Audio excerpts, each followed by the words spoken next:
Gente, então, hoje a gente vai fazer uma coisa que a gente nunca fez nesse canal, que é uma entrevista. E não é qualquer entrevista, e não é à toa que a gente vai fazer ela hoje. A gente vai conversar com o Mark Solms. Quem acompanha esse negócio aqui sabe que eu falo dele dia sim, dia também. E ele é o criador da neuropsicanálise e a referência mais importante no nosso trabalho aqui. É uma conversa que eu não sei por onde que ela vai andar direito. Eu estou aqui um pouco ansioso, nervoso com o que vai acontecer. Tomara que funcione bem. E qualquer coisa, qualquer citação, as citações que provavelmente a gente vai fazer, eu vou botar na descrição aí embaixo para você poder encontrar e pesquisar e se aprofundar no que você quiser. E também, se você quiser me perguntar coisas e me pedir para desenvolver esses conceitos, essas questões mais adiante, a gente faz isso sem dúvida nenhuma. Espero que dê certo. Vamos nessa. Vamos lá. So, maybe talking about translation, we can start by thinking about the revised standard edition. You were just last week in London in Freud Museum. Yes. Yes, I was at the Freud Museum last week, where actually I was talking about consciousness there. But before my talk, they had a little ceremony because the publisher had donated a set of the revised standard edition, so I had to cut a ribbon. Yeah. But the week before that was the first official launch of it, and that was in New York. Yeah. And how was it?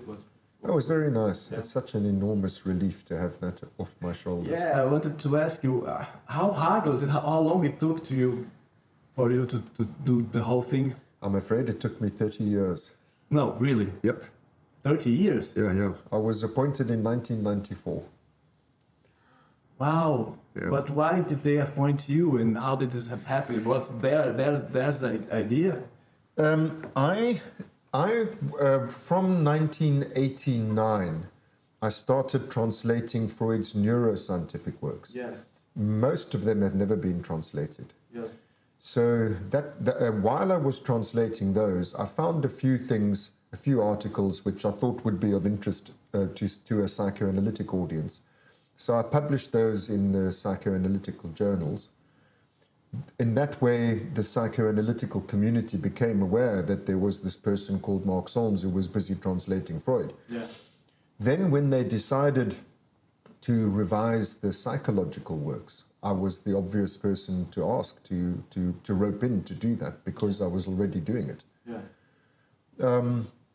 So I stopped translating. Well, in fact, I had already finished translating the neuroscientific works, but I hadn't done the whole editorial apparatus, the introductions and the footnotes and all of that. So I stopped doing that and turned my attention to the psychological works, thinking it would just be a few years. But, it's an enormous task. I had to take Strachey's translation, compare it to the German publications, sentence by sentence. Yeah. We also had now Freud's manuscripts of some papers. So it was also interesting to see, what Freud had done in the manuscript compared to the printed version. So I plowed through all of that. Then there was the controversy over the translation. There was lots of disagreements with the way Strachey had translated.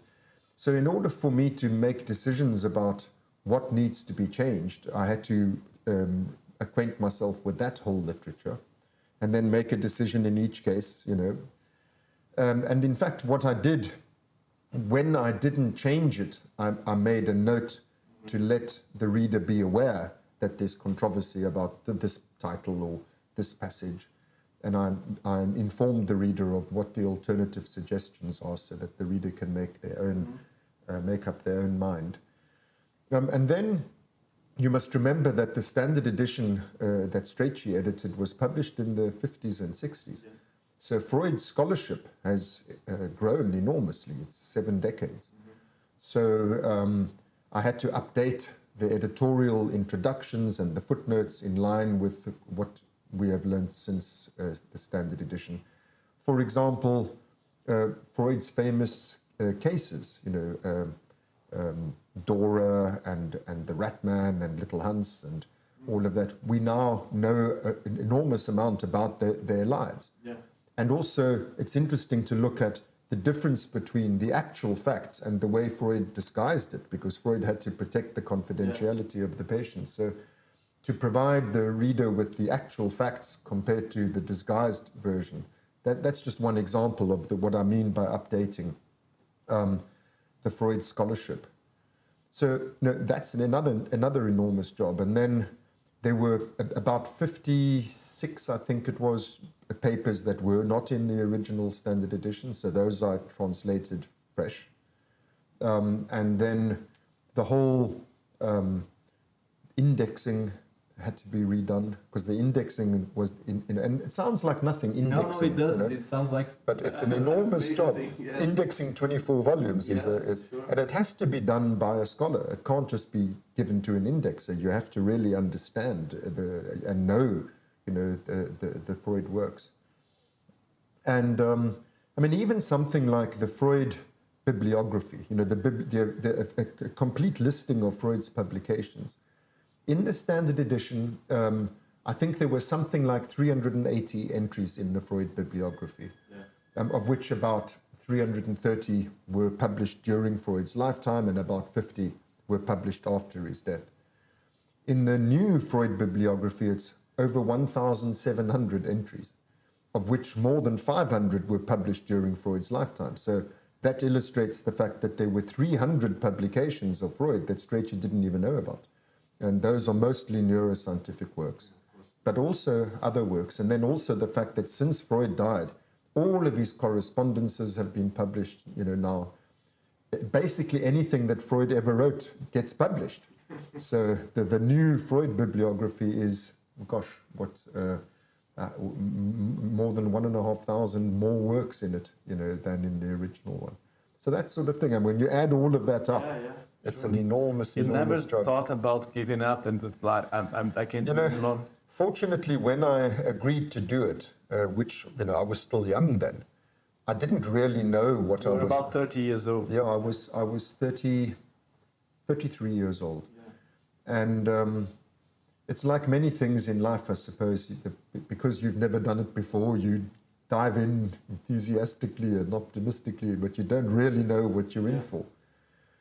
I mean, I'm sure if I did know what I was in for, I would still have done it, but I didn't know it would take... And of course, the other thing is that I wasn't only doing that. I was also doing my clinical work and I was doing my academic and scientific work.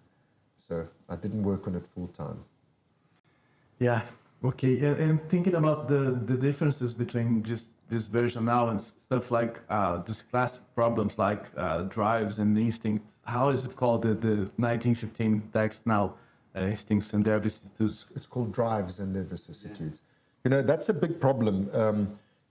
In German, there are two different words. There's Trieb, which means drive, and then there's Instinct, which means instinct.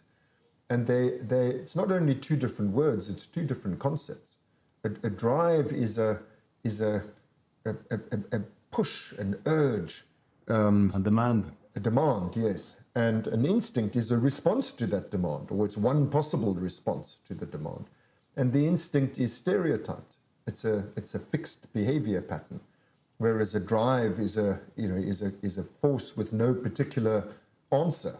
So the instinct is one repetitive answer, but we have to supplement the instinctual responses with our own voluntary behaviors and all of that. So it really is very misleading to translate both Trieb and instinct by one English word, instinct.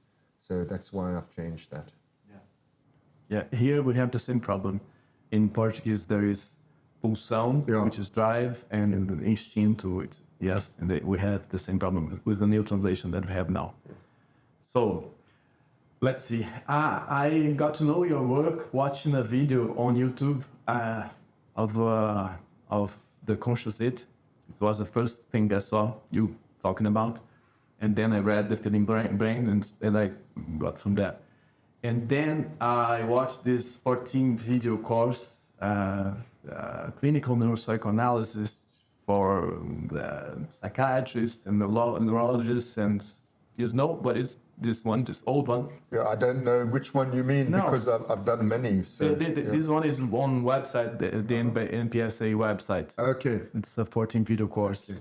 I must tell you, many lectures that I've given and workshops and so on, they get recorded and they get put on the web. And then people come to me and they say, you know, that's a poor quality recording and you should really do this better. And I have nothing to do with it. I just say, but that's not my question. I get it.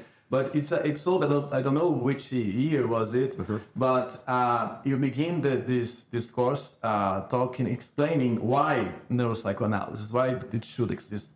And I've seen you explaining this same question and answer the same question many times throughout the years. And your answers somehow changed during these years. And thinking about nowadays with the entrance of Friston and free energy and dual aspect monism, and after Panksepp and everything where it stands now, I think, after the Hidden Spring. What do you think is the reason for neuropsychoanalysis to exist? Thinking about, especially, I guess, dual aspect monism. Well, I'm interested to hear that my answer has changed over the years, but I'll give you the answer as it comes to me now, which I don't think is radically different from my original thinking when I started working in this area, which is 1985 is when I began. It's simply, I suppose I could put it this way. Freud was a neuroscientist who became, in particular, he was a neuroanatomist who then became a clinical neurologist. And like clinical neurologists today, many of the patients who were sent to him suffered what was then called hysteria, which is now called functional neurological disorder. And in trying to understand these patients, to treat them, in order to treat them, you need to understand what it is that you're treating. Freud necessarily started having to formulate concepts about the internal dynamics of what's going on in the head. And those days, there were no neuroscientific methods for investigating what's going on in the head in a living patient.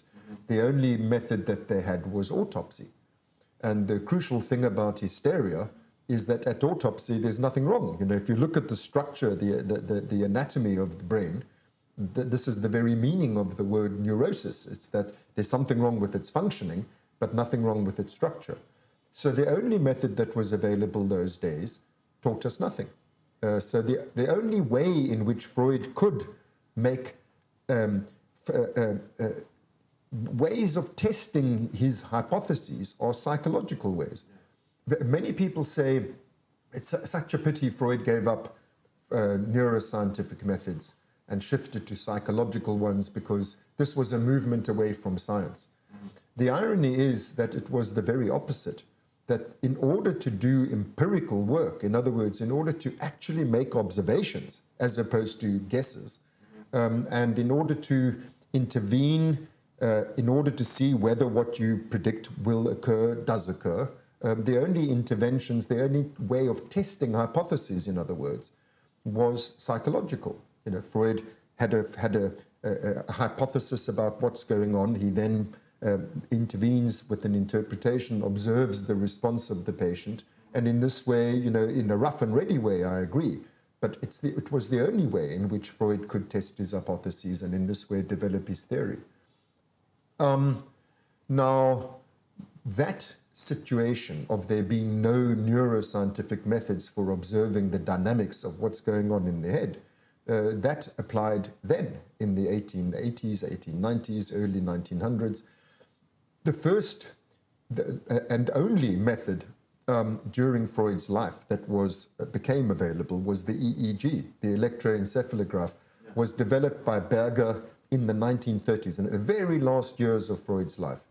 And it wasn't really used until after the Second World War. So only in the late 1940s and in the 1950s, we started to be able to make observations about the living brain as an organ, as an object. Obviously, since then, we've got many other methods, not just EEG. Nowadays, we have a wide range of methods of studying what's going on dynamically in the living brain. And so I have absolutely no doubt that had Freud been alive and had these methods been available, he would have used them. I don't mean he would have used them instead of psychological methods. I mean he would have used them alongside psychological methods. One uses all the methods that are available. So to put it like that historically, that's one justification for neuropsychoanalysis. It's that we want to develop our theory, we want to test our hypotheses, and we now have many more tools available. And each method has its own strengths and weaknesses. For example, Freud's method of analyzing dreams led him to the hypothesis that behind the manifest dream, behind the dream that the patient consciously remembers, if you take account of all of their associations to the elements of the dream, you can infer that behind this lies a heartfelt wish. And famously, the philosopher of science, Karl Popper, said, you can't ever falsify that. An analyst can take any dream and can say, well, when I look behind the dream, I find a wish.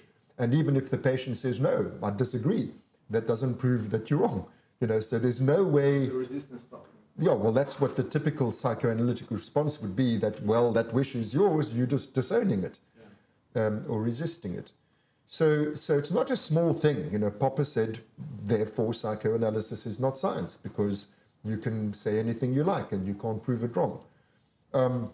Now, I'm using just one example because it comes from my own research in the 1990s. We have other methods for studying the dreaming brain. And the most instructive, perhaps, is positron emission tomography. You look at what's going on dynamically in the living brain while it's dreaming, and what you find is that the major driving for the part of the brain that is most active during dreaming is what we call the mesolimbic mesocortical dopamine system, which is the wishful system, the desire system. We call it the brain reward system. So, that's incredibly important evidence that you could never derive from psychological methods, but you can from neurophysiological methods. Entirely independent evidence showing that during dreaming, this wishful circuitry lights up like a Christmas tree. And so that's really very important. So it's an objective method of demonstrating something which is much easier to convince scientific colleagues of, saying, look there, this system is activated, that is the wishful desire system of the brain, this is activated during dreams. This lends support to the idea derived from psychological observation, which can't be tested in a Popperian way. So each method, as I say, has its strengths and its weaknesses. The psychoanalytic method has enormous strengths in terms of exploring the inner world of an individual patient, but it's not a good method from the point of view of falsification, which is the basic standard of natural science.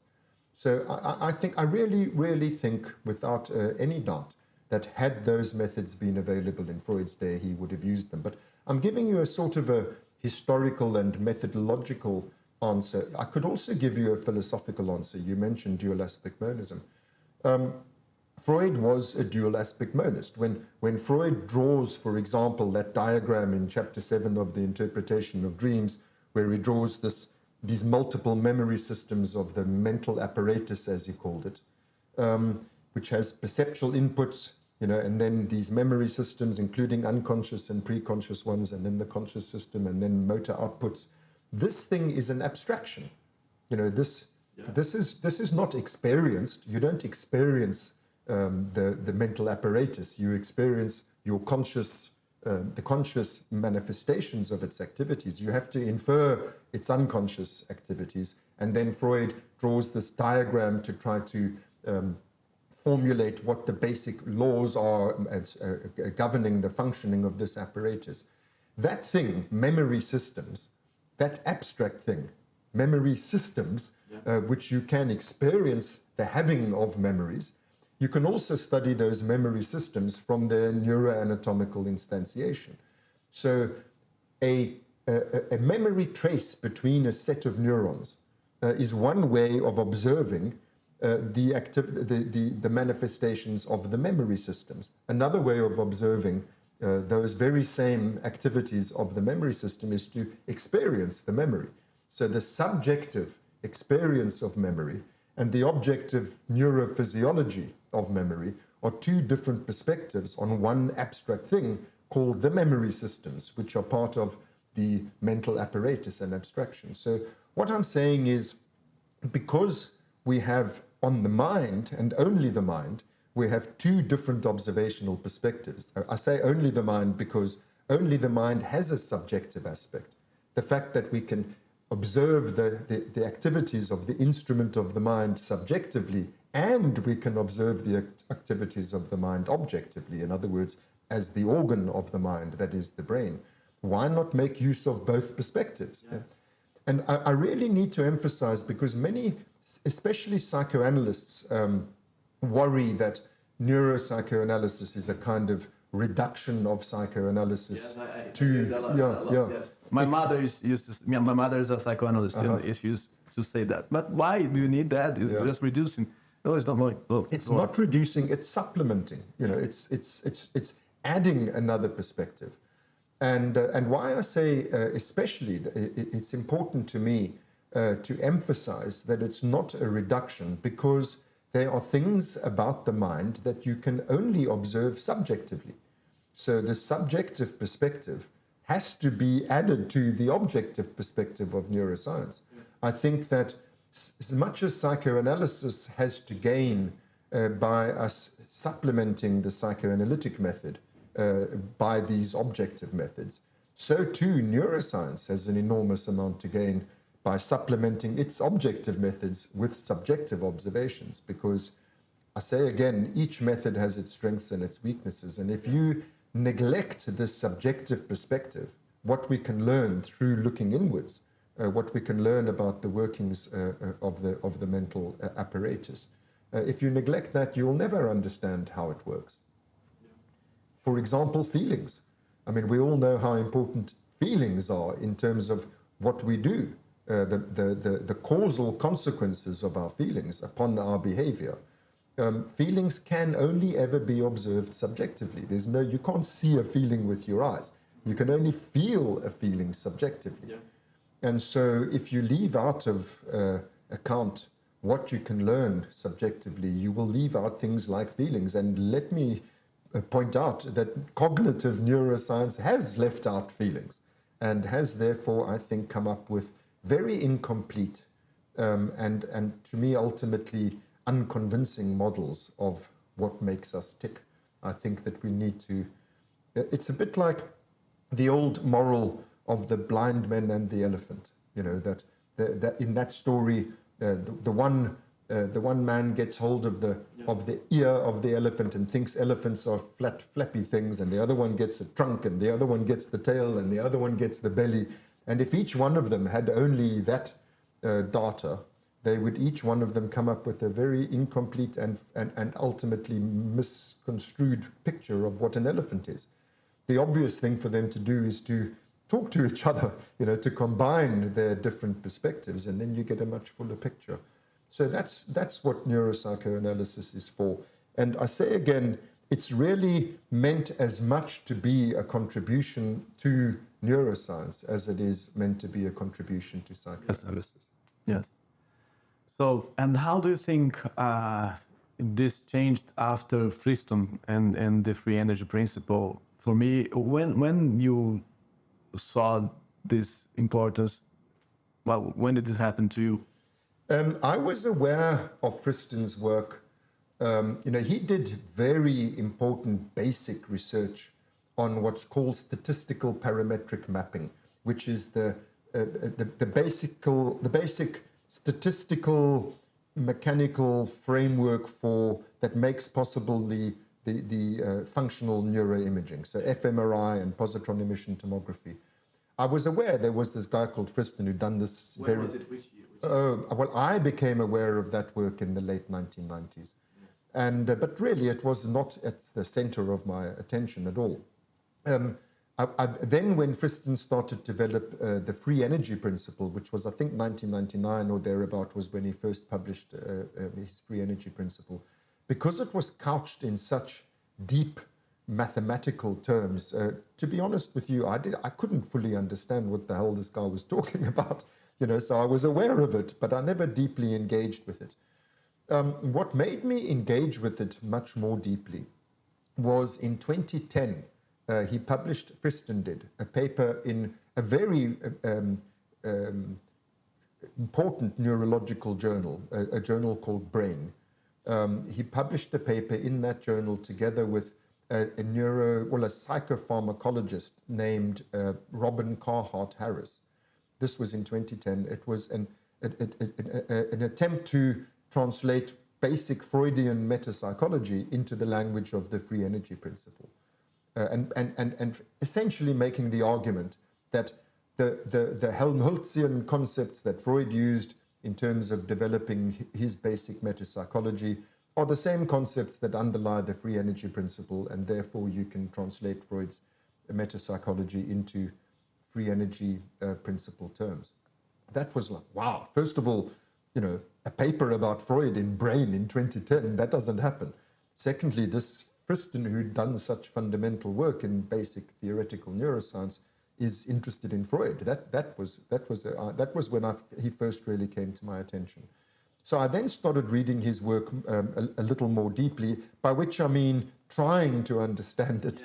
Yeah. For me, it's really hard to. It is really hard. In fact, when I listen to, now that I do understand it, when I listen to him speaking nowadays, I get so frustrated. I think, Carl, why not just say it like this?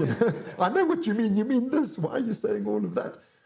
He doesn't realize how little people understand the way of thinking of a physicist and a statistical mechanical view of nature. Yeah, in his book Active Inference, I read 3 pages and then I stop for a week, this equation, and go back and forth again. Well, I started after 2010. I had a few meetings with him. We spoke at conferences together, and so I had a few opportunities to actually engage him in conversations, and so that helped. And then in 2017, I think it was, we have in neuropsychoanalysis every year we have a congress. And in that year, it was in London, and our topic was the free energy principle. Yes.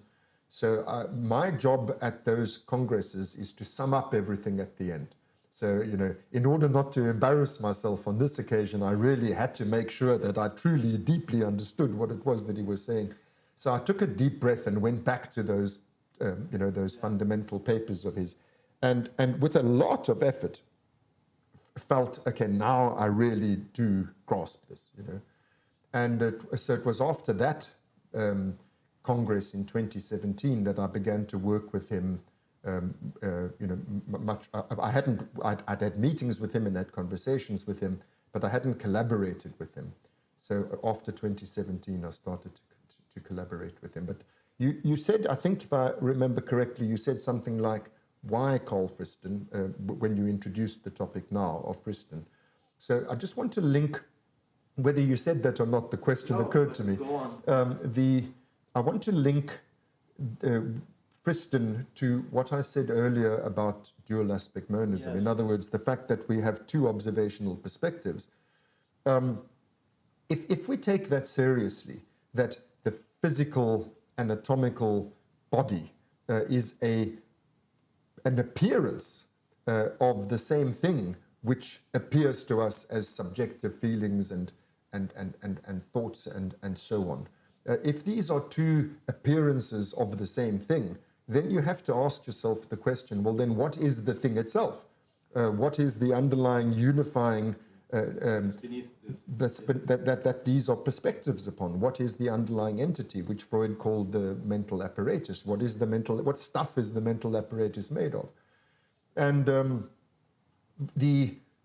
prior to Friston, all I would be able to say is, well, these are abstractions, that you have to infer what sort of functional organization underlies these 2 appearances. And it's an abstract, like using terms like forces and energies and, and so on.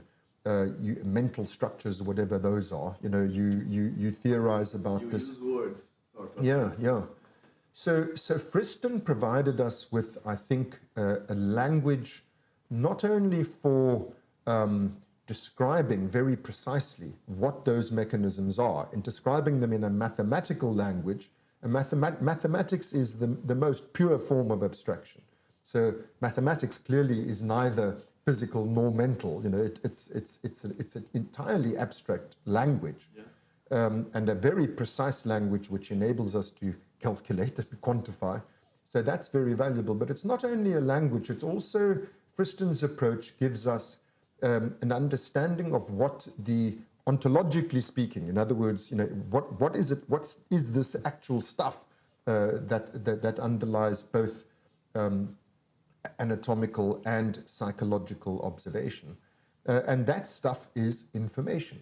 It's information processing, the thing that both our mental experience is about, is constituted by, and our neural processes are constituted by, is the processing of information. So I think that gives us a common language, and it's obviously the correct language, and it's not just an idea.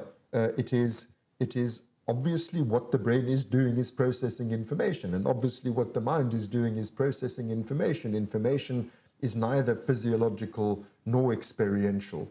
So the mathematics of information, which is what the language that Friston's using, I think it gives us a very appropriate and extremely useful scientifically language and conceptual armamentarium for describing the deep underlying structure of the mental instrument itself. Thinking about after Friston, the predictive mind and this idea that we are constantly predicting the present. Many times I get, let's say, confused about the idea of prediction in a sense that is connected to allostasis and active inference. If I do that, that should happen. If I do this, that should happen, and so on. And in one other sense, these core predictions that are our homeostasis and so on. In this one, these predictions, they won't change. We are not able to change them. And in a sense, for me, prediction works in these different meanings, about allostasis and the work that we should do, and this other part that's core predictions. Can you explain about this? Yes, I think the best place to start is to point out that predictions are not, the brain is a prediction machine, which I think to psychoanalysts also starts to sound very mechanistic and very cognitive, and this is in the service of something more basic.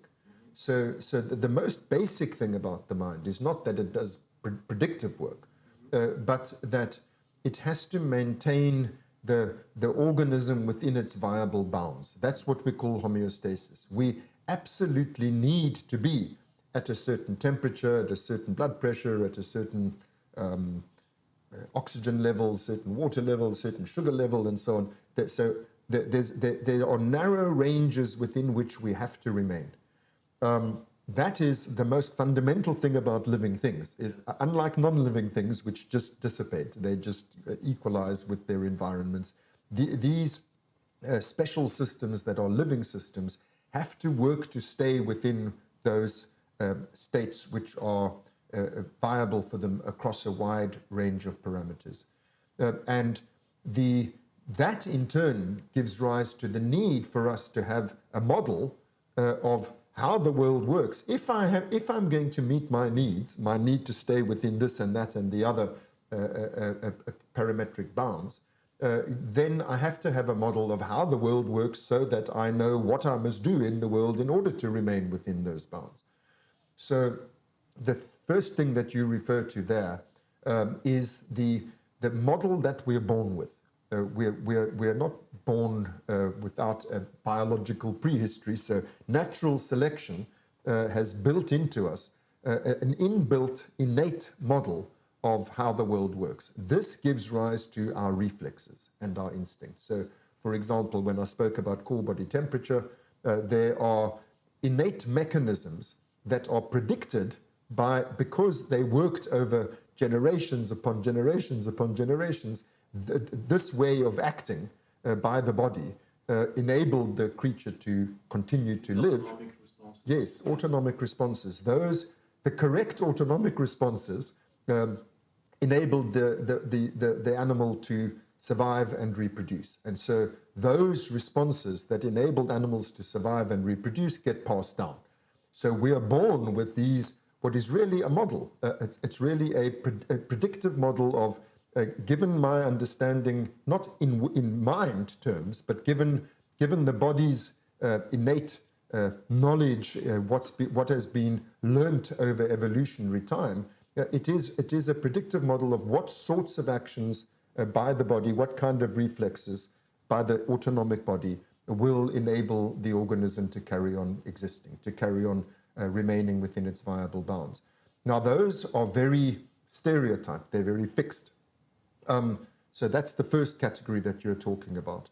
The prediction that I must be at this temperature, I must be at this blood pressure, I must be at this blood gas. Even there is just two parts. There's the bounds within we should have stay there, and the instincts. So there are these two parts already. Yes. So the bounds within which, that's our expected states. Yes. So because I'm a human being... And this is a prediction as well. I predict I should stay here. Yes. But we call it... So the terminology for that is... The fundamental terminology for that is a prior preference distribution. So statistically speaking, there are preferences for where I must be... 36 degrees and... For example. Yeah. So for example, between roughly 36 and a half and 37 and a half degrees, this is where I prefer to be. And that's the prior preference, which we can also call an expectation. In other words, a human being, unlike a shark or a lizard, it expects to be at that temperature. Yeah. So, but you must remember, these are psychological words. It doesn't mean that the mind is expecting it. It means the whole organism is designed to expect to be in that state. That, in turn, gives rise to a prediction. That's different from a prior preference. Based on that prior preference, because I expect to be here, if I'm not there, I predict that this action will bring me back to where I expect to be. So reflexes in instincts and stuff like that. Yes, so they are predictions as to how to remain in my expected states. But those predictions are very stereotyped.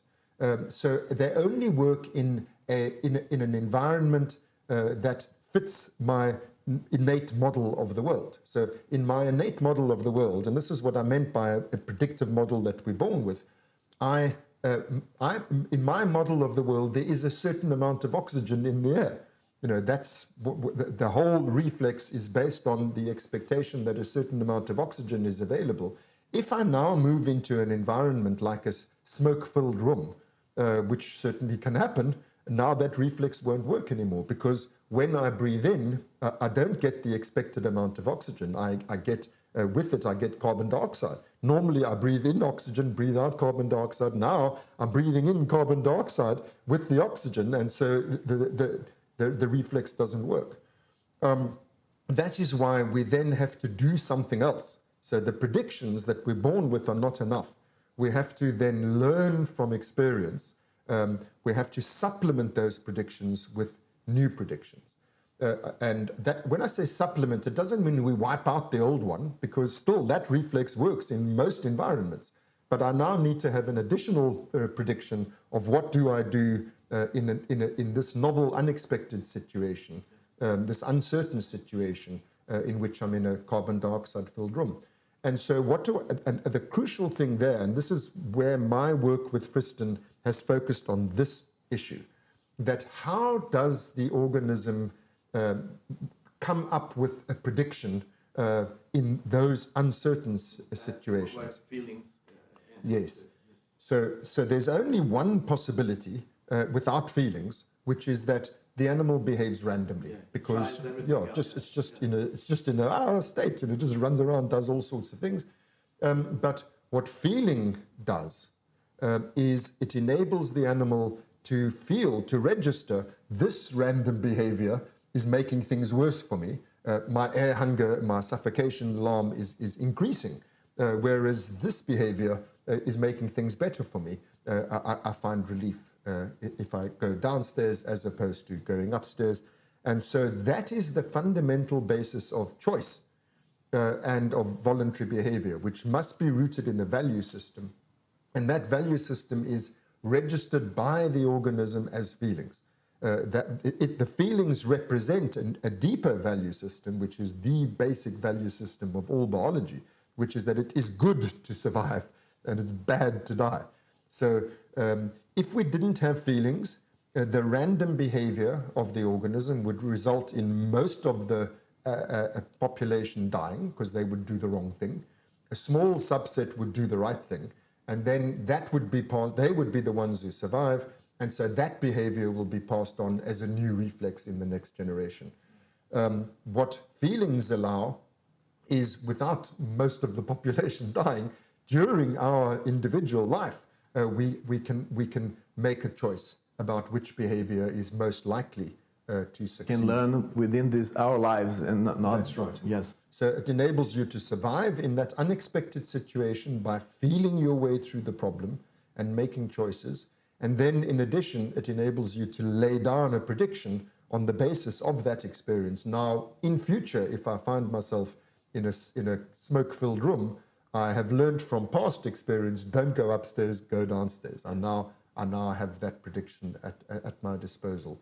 And that simple story that I've just told you, I mean, I hope it is a simple story. Yes, it is. That simple story underwrites everything that we do. I mean, that is the mechanism whereby we learn from experience, whereby we act voluntarily rather than automatically. Yes. We act voluntarily, and we learn, we acquire new knowledge based on our past experience, which informs us as to what to do in future. And that is the second meaning then of the word prediction, that it's not innate predictions, it's not instinctual predictions, but rather acquired predictions, learnt predictions. Yes. And I always like to say, because it leads to confusion, I always like to say, we're talking about memory systems there, but memories, although they of course are about the past, they are for the future. Memories are fundamentally predictions. The only reason we learn from the past is in order to better predict the future. So memory systems are prediction systems, and it's in that way that we say that the brain is a prediction machine. But I come back to where I started. The predictions are in the service of something more basic, yes, which is homeostasis. And you used the word allostasis, which is the predictions as to how to remain within homeostasis. Yes. Okay. So I guess we should talk about feelings now and drives, and because we're already talking, actually. I don't know if we go to the hard problem and your answer to this, but I think we might go back to psychoanalysis and think how your revision of drive theory is how it changes the field in your view. Before talking about the revision of drive theory, I want to start by linking up with something I said earlier, which is that what drew my attention particularly to Friston's work was when he himself, independently of me, together with Robin Carhart Harris, said that his way of understanding how the brain works is consistent with Freud's way of understanding how the mind works. That draws attention to the fact that this homeostatic mechanism that I've just described, and its allostatic predictive machinery that it gives rise to, that this is fundamentally what Freud called the concept of drive. That that homeostatic deviations are drives. That's what drives are. I need to be here. I'm not there. I'm here. That is a demand for something to be done to return me to where I need to be. It's as Freud put it, a demand made upon the mind for work. And the work in question is the predictive work we just spoke of. So I think that it's important for the psychoanalytic community to understand that this most basic concept of Freud's, the concept of drive, is now the most basic concept in modern theoretical neurobiology. So it's a very important thing for us to recognize that that here we are on common ground with the most advanced theorizing going on in modern neurobiology. It is what was missing in cognitive neuroscience, that all of this, what we now call prediction, in other words, all of this cognition, we're all just floating up there in the mind. But what Freud taught us more than 100 years ago is that all of this cognition, all of this mental work is in the service. Why is there? Yeah, yes. It's because the mind is embodied. The mind does work on behalf of the organism. We have needs, and Freud and the deviations from those needs are what Freud called drives, and that's what deviations that we cannot solve by reflexes. Yes, they become drives. Yes, exactly. Yeah. No, that's exactly right. So that's the first thing I wanted to say. I wanted to draw attention to the fact that this concept of drive, which was so fundamental in Freud's thinking, is equally fundamental in Friston's thinking in modern theoretical neurobiology. Now, the crucial point that I made in my little summary a moment ago is that that leap from reflex to voluntary behavior, it is mediated by feelings. That feelings are how the organism knows whether what it's doing is working or not working. And feelings, I just want to add this to make sure that people are clear what I mean by feelings. Feelings have they have three fundamental properties. The first is they're subjective. It's the organism registering its own state. Secondly, they are valenced. In other words, there's a goodness or a badness to them. That's what we speak of as pleasure and unpleasure in Freudian metapsychology. And crucially, that valence, the value, it applies only to the organism. So this is only valuable to me. It's not valuable to the universe. Yeah. So this is important because it starts to explain why we have an experiential world at all. That the animal has to register its own states, and it registers them not just as numbers, it registers them as existential quantities. These are quantities that have existential value to me. In other words, it determines whether or not I will continue to exist. And then comes qualia. Yeah. Qualia is the third feature of feelings, which rises from the fact that we don't just have one big thing called need. We have multiple needs. And so we have to meet each one of those needs. We can't just reduce total need. You can't say, I've got 8 out of 10 of sleepiness and 8 out of 10 of thirst, so that means I've got 16 out of 20 of total need, so now I'll just sleep. That'll reduce the total number. If you did that and didn't also drink, you would die. Yeah. So we have to meet each one of those needs, and so we have to know which need currently, which category of need currently is out of homeostasis. And that is where qualia arise from, because categorical variables, unlike a continuous variable like need, or what Friston calls free energy, you can't just reduce that total quantity. Yeah. Yes, well, that's another way of putting it. It has to be categorized. It has to be each one has to be treated as a categorical variable, and in mathematics that just means qualitatively distinctive variables. That is why 8 out of 10 of thirst is not the same thing as 8 out of 10 of sleepiness. Although both of them are 8, it's 8 of a different quality. It has a different meaning, and so this is where qualities come from in the mind. So remember, I'm saying they're subjective, they're valenced, and they are qualitative. So this measure, this demand that Freud called drive, gives rise to feeling. And this explains why feelings exist. Feelings have very important causal power in terms of what the organism does. Because if it didn't have that, it wouldn't know what to do. Remember what I said, it would just have to behave randomly. So feelings enable it to evaluate whether what it's doing is going badly or well for itself.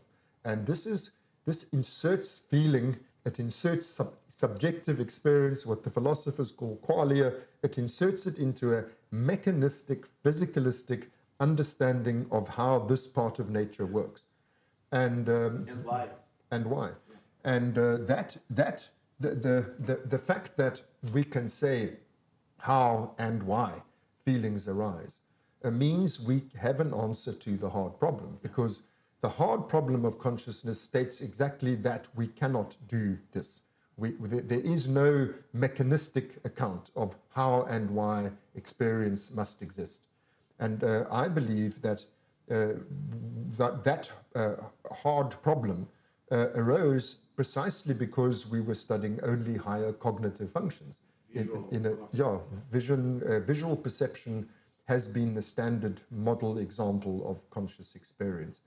And this is an expression of what I was saying earlier about what you lose in neuroscience if you study only cognition, if you study it in a disembodied way, if you don't recognize that all of this cognitive gymnastics is in the service of something much more fundamental, and that the mediator of that much more fundamental causal force that gives rise to mental activity, the mediator of the connection between that more basic mechanism, which is called homeostasis, and all of this higher mental processes, or that's called cognition, the link between the two is feeling.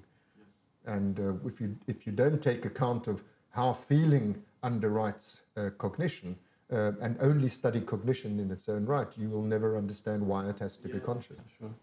But then the seven drive and Panksepp, and how did, for me it's funny because Panksepp used to talk about systems, fear system and seeking system, and I guess it was from 2020 that you started talking about the drives. Did you make this change? Now I'm going to talk about drives because I want to connect them to homeostasis, and this is important, and this is connected to Friston. How was this change in terms? Yeah. So Panksepp, who was a truly brilliant neuroscientist, to whom we owe an enormous amount, his basic interest was not how does consciousness work or why do feelings exist. His main task was to classify. We had a plethora of observations in neuroscience about different instinctual behaviors, different emotional states, different languages that different people used for it, and so on. And his main contribution, and I don't mean it was his only one, but I want to say it was his main one, was to systematize all of this knowledge acquired over decades of research in his own lab and in many other labs, including the labs of his teachers. What he called affective neuroscience is a field that's really grown since the middle of the 20th century. Observations that were made by people like Paul MacLean, for example, a very long time ago, by Kluwer and Bussy and these sorts of people. That was the beginnings of affective neuroscience. So Panksepp systematized all of this and gave us an overarching taxonomy, a classification of the different emotional systems. His main interest is how many are they? Where are the circuits in the brain that mediate these different emotional behaviors? What are the chemicals in the brain that modulate those circuits, and so on? So to use the word system, if what you're trying to do is identify brain systems, in other words, circuits and neurotransmitter neuromodulators of those circuits and so on, the word system So it's like, the emotional systems, it's like the respiratory system or the digestive system. He's talking about physiological systems. Memory systems. Yeah. So using Panksepp's conceptualization of these different systems in two different ways. The one was to help us to come up with a new classification of what Freud called drives, and then in addition recognizing that these systems are basic forms of consciousness. These are the arousal systems of the brain, and arousal just is homeostatic deviation. That's what arousal is. It's the increased information processing that is required because the organism is now in a state of uncertainty. These steps, in other words, the focus of my own research program, drawing upon what Panksepp had taught us, was a different focus. I wasn't interested anymore in how many circuits are there underlying basic forms of emotional behavior and emotional feeling. That had been solved. We know that. Now it was more, and Panksepp was interested in this part, but it wasn't his main focus. Now, how do we understand this in terms of what consciousness is for altogether? If feeling is the basic form of consciousness, why should it be the basic form of consciousness? And then linking that with the need for us to update Freudian drive theory. My updating of Freudian drive theory, there are two main components to it. The one is that there is a different classification of the drives. And I've explained to you now why I call them drives rather than systems. But it's also, the other major revision is the recognition that these drives, these arousal systems, are the font of consciousness. That Freud conceptualized drives as fundamentally unconscious forces.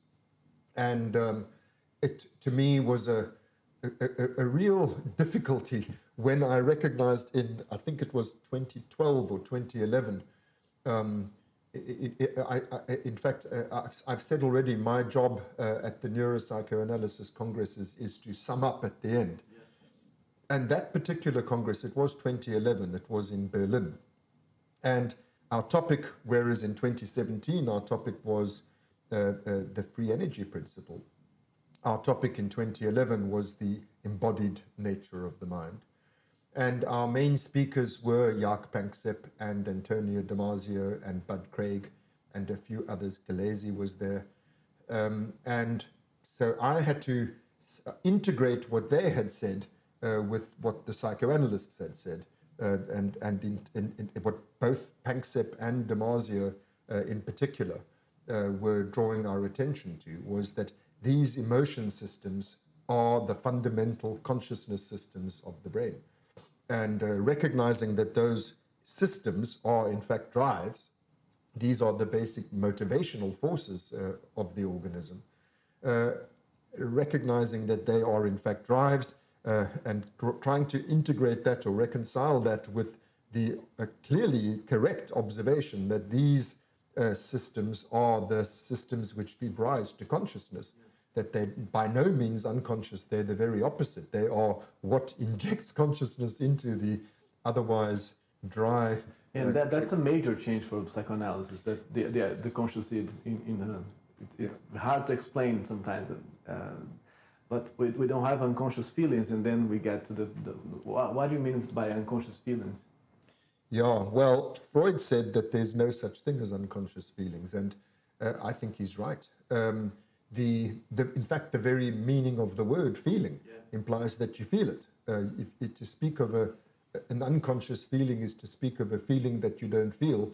In other words, to speak not of a feeling, but of something else. Yeah. So these something else things do exist. I recognize, as does any psychoanalyst, that we can have defenses against feelings. But it's not just a linguistic point that feelings must be felt. It's also a physiological point that the parts of the brain that generate these forms of arousal that we experience as feelings, these are the basic consciousness producing parts of the brain. This is why we call that set of circuits arising from the brain stem, we call them the reticular activating system. It's because it activates. That's fundamentally what it does. It's the arousal system of the brain. It is what activates the higher cognitions into consciousness. Otherwise, the higher cognitions carry on unconsciously. So it really is crucially important to recognize that drives are fundamentally conscious things. I mean, to put it in very simple terms, because perhaps I'm being too abstract, let me explain amongst these homeostatic needs, we have energy balance needs. There's a certain amount of, let's say, glucose that one needs, and you're constantly burning up the deposits in your fatty tissues, and in this way you're meeting that need. You are meeting that homeostatic need, but there's no drive involved. It's just an autonomic process that goes on. It's not even mental. There's nothing mental about it. Freud's definition of drive was a measure of the demand made upon the mind for work. The mind is doing nothing when it comes to burning up the sugar supplies in your adipose tissues. But then you cross a threshold when, of course, you're going to run out of sugar in your body if you don't replenish it. That gives rise to a feeling called hunger. That feeling is the drive. So the meeting of the need, there's no drive. It's only once that need becomes felt that it becomes a drive. Like I said about blood gas balance earlier, that you need to have a certain balance between oxygen and carbon dioxide, but you don't feel it. Yes, in this sense, you say that the affect is the subjective part of the drive. Yes, exactly. Now, I told you that Freud said that feelings must be felt. Freud said it. This was the person who discovered the unconscious. He said feelings cannot be unconscious. Freud also said that the id is governed by the pleasure principle. So the pleasure principle is a feeling principle. So how can the id be governed by a feeling principle? What's the point of a feeling? What's like the pleasure principle? If you didn't feel the pleasure, where's the pleasure? So the pleasure principle is a feeling principle. So how can the id be unconscious if it's governed by the pleasure principle? So there's a deep contradiction in Freud's own theorizing there. That says about unconscious guilt. Freud speaks about the unconscious sense of guilt. You must remember, I translated Freud, so I can speak with great confidence about what Freud said.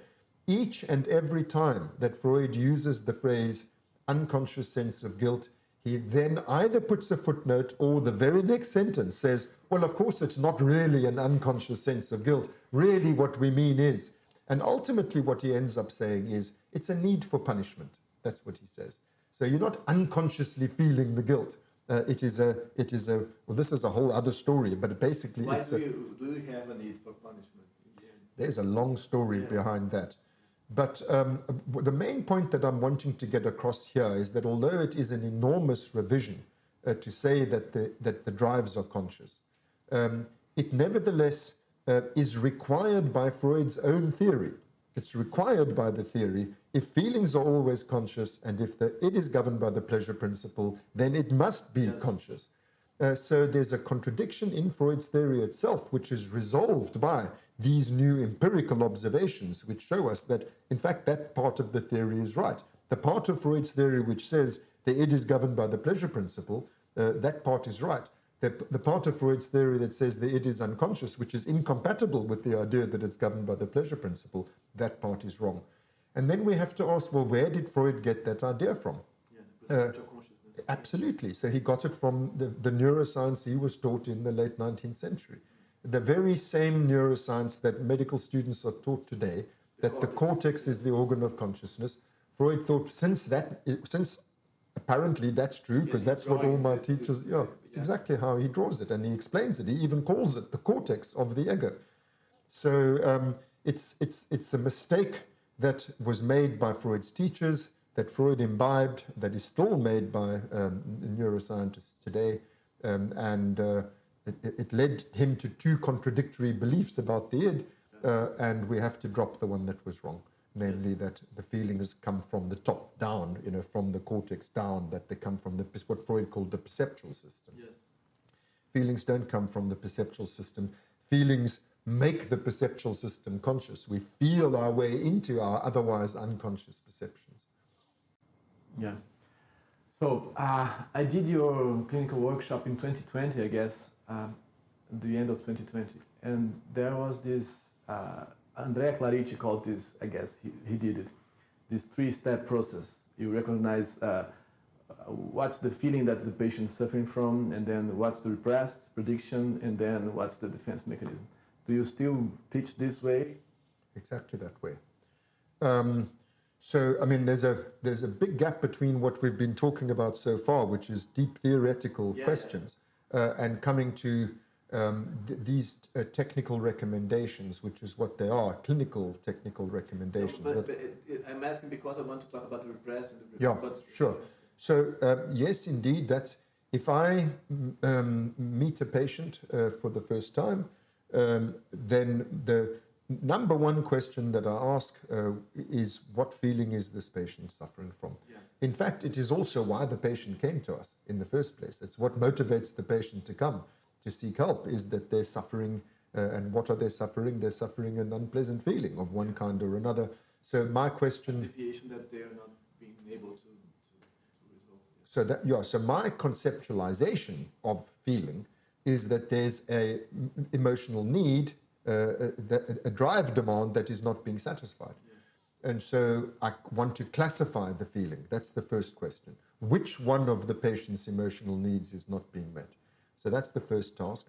The second task then is, once you've identified, okay, the patient is suffering from this drive not being satisfied, then the question becomes, well, how is the patient going about satisfying that drive? To put it in technical terms, what prediction are they using?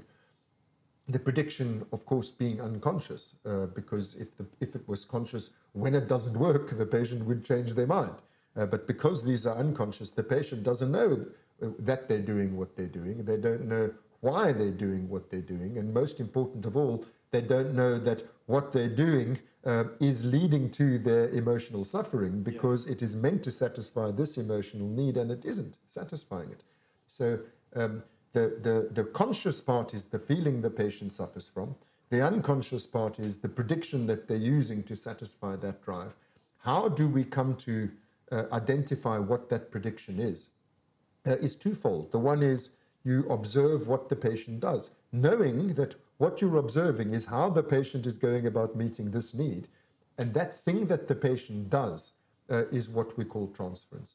Freud in his famous paper, Repeating, Remembering and Working Through, he makes the point that conscious or pre-conscious predictions, or what he would have called memory traces, that they can become conscious, that can be remembered. But the unconscious predictions, they can only be repeated. So the way in which we, as it were, remember an unconscious prediction is to enact it. So that's what transference is. It's the enactment of an unconscious prediction. It helps us to be able to see what that prediction is, because we know it is a prediction that's meant to satisfy this emotional need. And then we also look to the history. So it's a matter of reconstructing from the history, observing the transference, seeing where this transference comes from, because transferences are transferred from the past, so it's a transferring from the primary objects onto the present day objects. And so in this iterative sort of way, what is the patient doing? Where does it come from? What is the patient doing? Where does it come from? That enables us to formulate, to hypothesize, to infer what the unconscious prediction is. And the main task of a psychoanalytic treatment is to convey that knowledge to the patient. This is how the patient becomes conscious of what not only is unconscious, but how the patient becomes aware of what is unconscious and causing their symptoms, is to interpret the transference. That is to say, to draw the patient's attention to what it is that they're doing, why, the fact that it's not achieving the goal that it's intended to, and that this is why they're suffering in the way that they are. That problematizes the prediction. It gives the patient the opportunity to come up with new and better predictions than they did when they were little. Yes. But that's the idea of the repressed, right? This illegitimately automatized prediction that we keep repeating. But there's this problem in our clinical work that we sometimes we convey the idea and in another situation, in a high stress situation, the patients tend again to repeat the bad old habits. And many times you feel like, wow, I don't have what to do. He will repeat it again and again and again.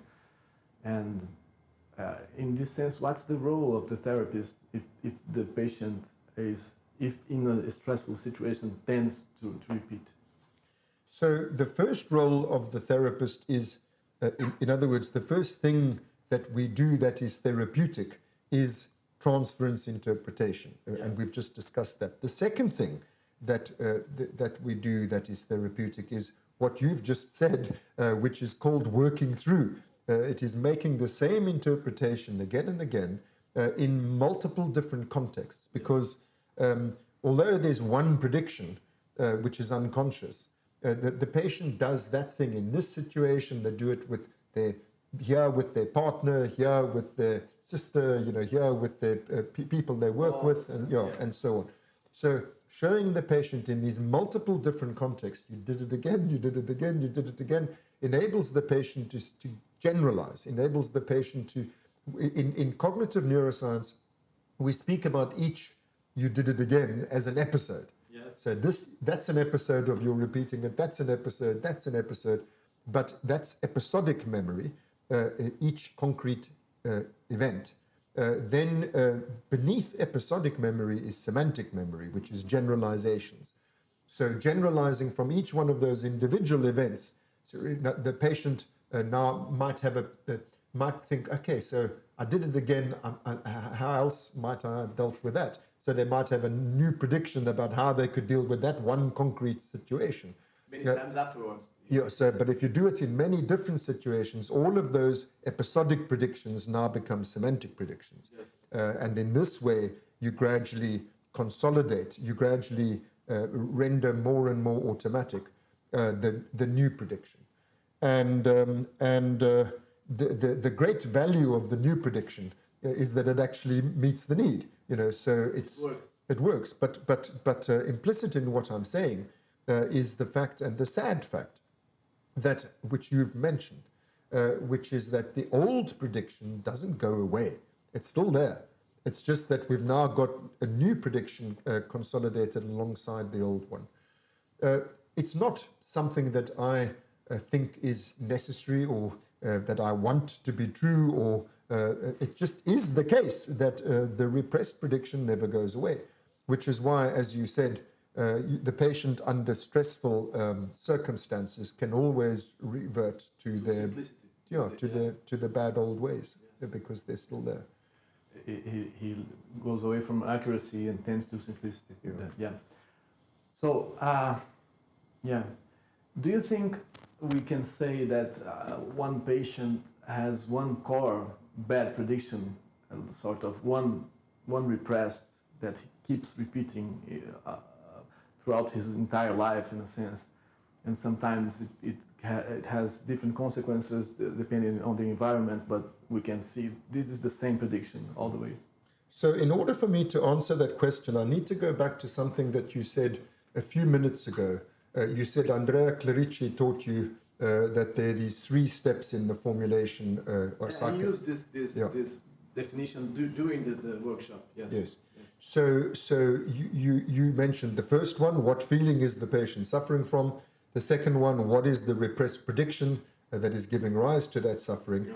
And the third one we haven't yet discussed, which is, and what defenses does the patient use against those feelings? Because that's what defenses are. Defenses are ways in which we get rid of the feelings that arise from the failure of repressed predictions. So I just wanted to add that in order to address the question that you're asking now. When you said, do we have just one repressed prediction? The answer is no ways. We have many repressed predictions. The question can be reframed like this. When a patient comes suffering from a particular feeling, we need to understand which prediction lies behind that suffering that the patient is suffering now. Why does the patient come now? usually it's because the defenses that they were using against that feeling have failed them. Yeah.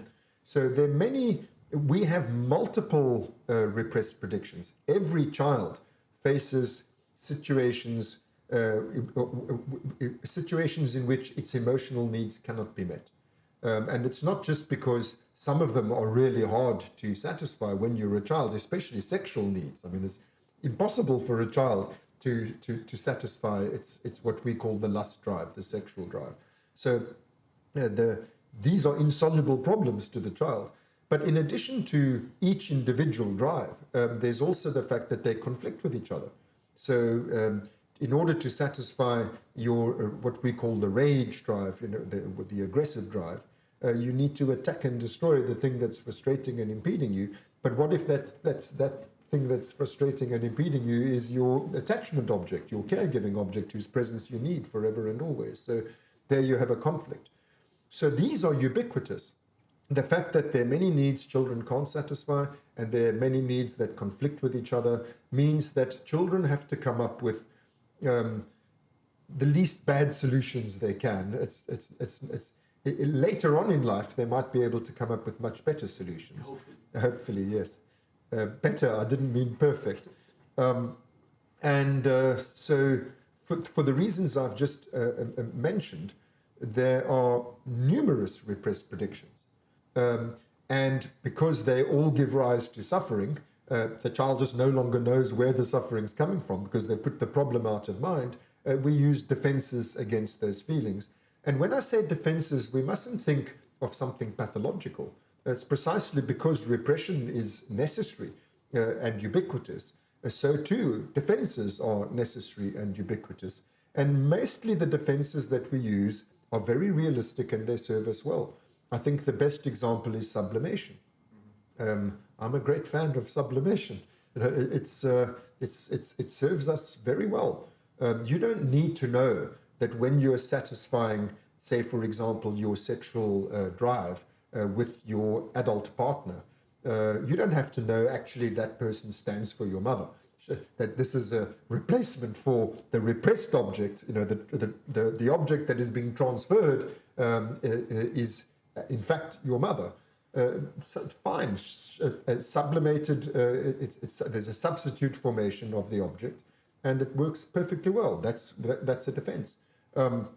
As is the more general use of the word sublimation, the way that Freud so often pointed out that an artist, it looks as if what they're really passionate about is painting, but behind that, is a satisfaction of sexual, what Freud called the libidinal drive. The same for a scientist. The research that they're doing, Freud says, well, behind that is childhood sexual researches, but they're sublimated. Now I'm a scientist. That's great. I don't need to know that, that really unconsciously, I'm much more interested in my mother's genitals than I am in the brain. The drive is satisfied perfectly well through the brain. And so my point is defenses are normal. They give shape to the personality. And as long as they succeed in getting rid of the unpleasure that would arise if all that we did was just the repressed prediction without any defense against the feeling that it gives rise to, using mechanisms like sublimation. And in what I've just said is not only sublimation, some of it is also intellectualization, like in the case of science and so on. As long as it works, that's fine. So it's when these defenses fail us, that's when we suffer. And that's when we seek help. That's what Freud called the return of the repressed. It's not the unconscious memory doesn't come back. It's the feeling that comes back. And so obviously it will be at different stages in life, with different events occurring. At a certain point, a defense that might have worked in the past doesn't work anymore. Also, life demands change. So one of our drives is the care drive. It's the nurturant drive. It's so-called maternal instinct, as they call it. This is there from the beginning of life. This is why children like to have pets and why they like to play with dolls and so on. These are our babies when we're little. but it's not one of life's great demands, when you're little. Once you actually have children, then it's like, shit, now I really have to know how to satisfy this. We just talked about this, about his daughter. That he suddenly realized he's afraid of a bunch of things. Okay, so there's an example. So a person might be fine, and then they have a baby. Now they suffer postpartum depression. They didn't have depression before. Now they have postpartum depression. This has got something to do with this drive demand, which has always been there, is now greatly strengthened by the current external circumstances. So it can be that a defense fails. In all of these contexts it works, but in this one it doesn't. Yeah. Or it can be that the life circumstances change so that you didn't have a pressing need to satisfy this drive. So the fact that your prediction as to how to go about doing it is not very feasible, is not very expedient, not very effective, only comes to light once that drive demand makes pressing. So I mean, I'm using the example of care. Maybe that's a slightly obscure example. No, but maybe sex and puberty. I think exactly. That's what I was going to say. That I think that's a much. I'm saying because I've heard you use the same. That's why. Yeah. So well, yes. So children repress their predictions as to how to satisfy their sexual needs. That's fine because during latency you don't have great sexual needs. Then comes puberty, and then suddenly, whoa, now how do I deal with all this? Then the predictions that you have, they come to light. Or perhaps those were predictions against which you had defenses, which are okay until the drive demand becomes so strong that the defenses get breached. So the point, to come back to your question, is that there are many, many, many repressed predictions and many defenses that are used against the inevitable inefficiency of those predictions, but that doesn't mean that we're suffering precisely because the defenses are there and the demands. We suffer when the defenses are breached. Yeah. Yes. Which is why it's important that a patient who comes to us whose defenses are intact, they're not suffering, and this happens a lot. Like especially with the parents send us their adolescent kids. They're worried about the child. Child's fine from their point of view. And anorexia nervosa and addiction, these are very good examples. Yeah. Every addict thinks that their defense is working fine for them. The problem is for the family. Yeah, sure.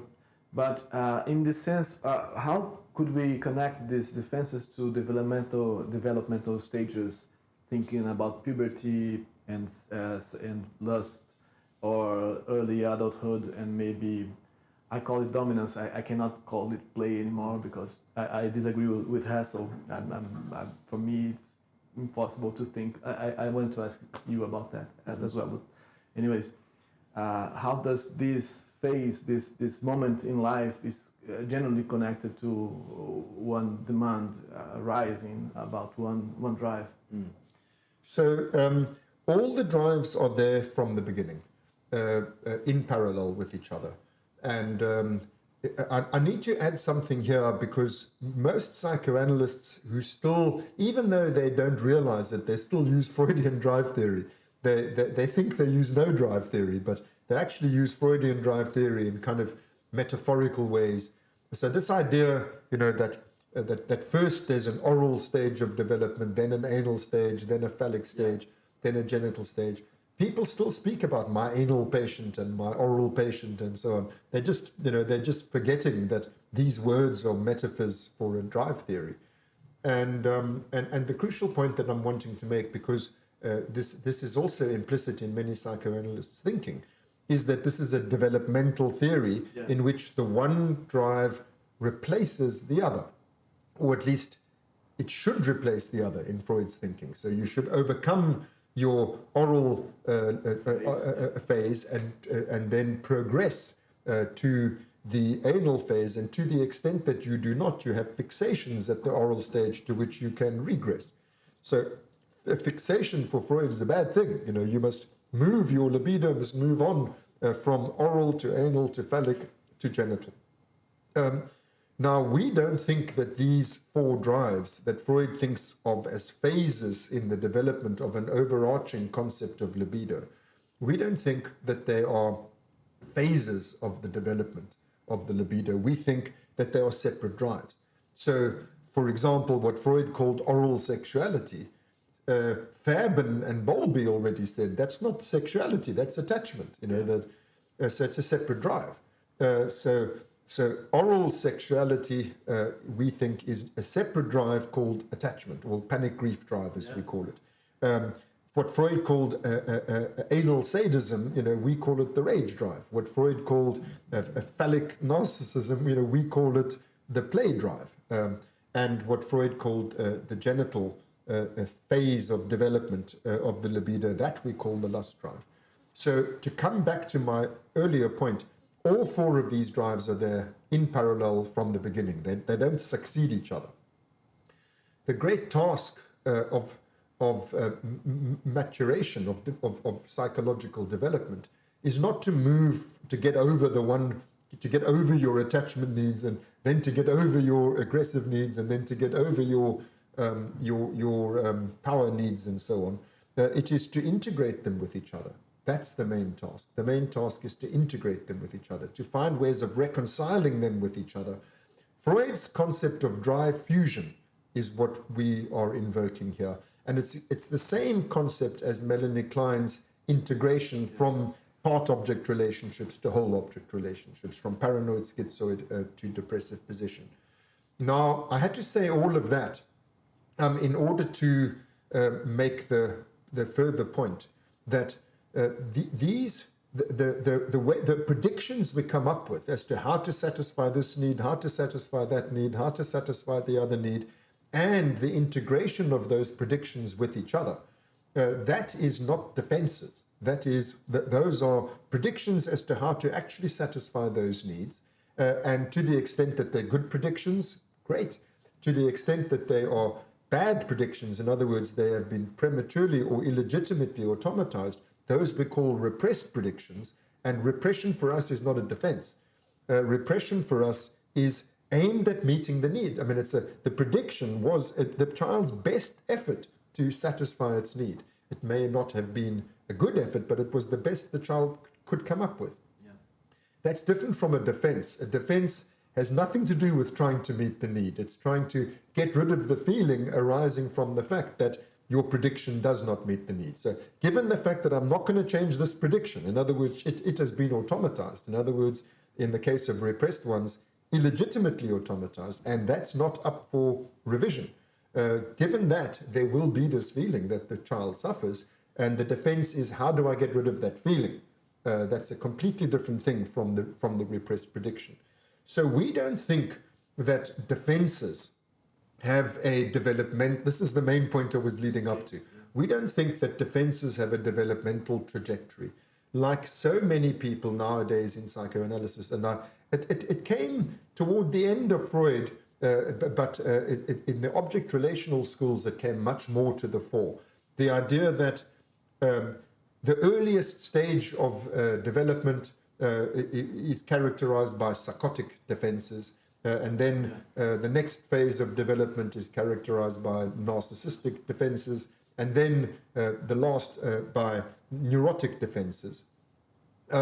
We don't think of it like that. We think that the defenses are not developmental phases, and in fact, as I said, it's really hard to understand why anybody would think that defenses are developmental phases. The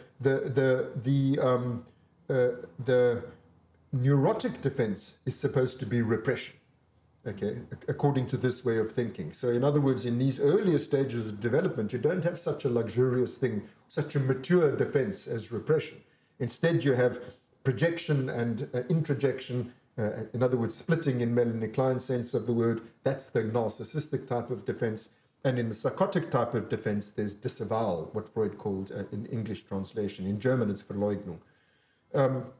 I don't think that's correct. I think there's just really, really no evidence for the view that every child is psychotic. I mean, if you'll forgive the pun, it's a crazy idea that every child is psychotic.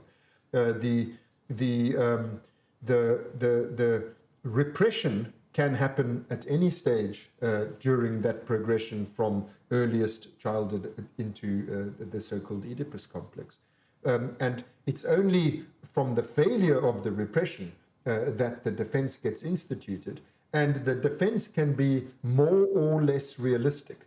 So neurotic defenses, which are characterized not by repression so much as substitute formation, what I said earlier about substitute formation being the best example of which is in the case of sublimation. But all neurotic defenses involve substituting the aim or the object of the drive in the repressed prediction.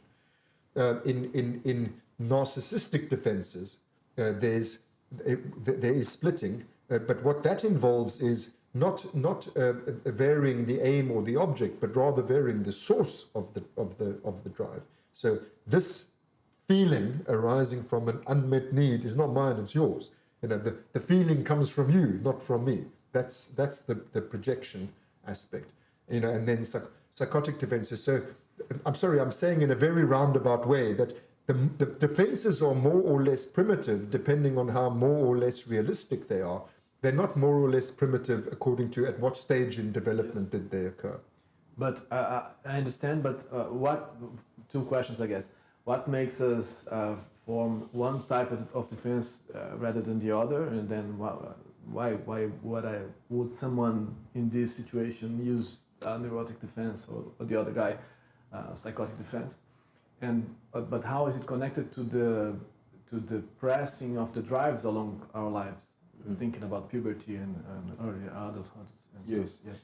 So first of all, I must emphasize that I don't want to give the impression that in neuropsychoanalysis we've solved every single problem. Yes. So there are many questions that remain, and those questions are also areas of ongoing clinical research in neuropsychoanalysis, because we have many clinical study groups, clinical seminar groups, where we're all sharing our clinical material and trying to understand what we're observing in these cases using these concepts that we're talking about. Yes. And we are making progress all the time, you know, in terms of better understanding these issues.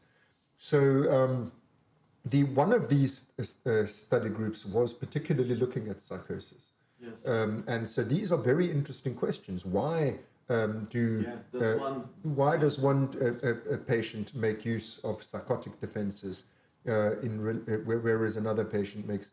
So this is to go all the way back into the history of our field. This is what Freud called the question of choice of neurosis. It was a question that exercised Freud very much, the question of choice of neurosis. Yeah. And so I need to remind us, I've said so in a different way twice already, that for Freud it was a question of stage of development. In other words, it was where did the fixation occur? Yeah. This was the crucial thing. Although he had different ways of understanding that as his theory matured, it was fundamentally a matter of when in the maturational process do things go wrong. And we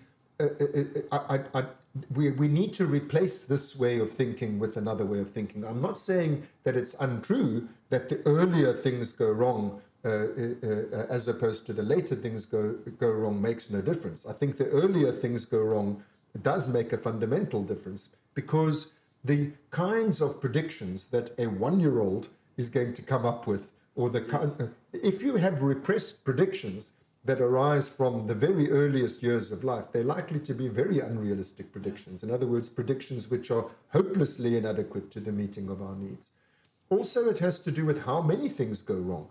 Although I said earlier that we all have to institute repressions, obviously if you're born into an environment in which there are many opportunities to satisfy your needs, as opposed to environments in which there are very few, then you're going to have more repressions in the case where it's more difficult to satisfy your needs.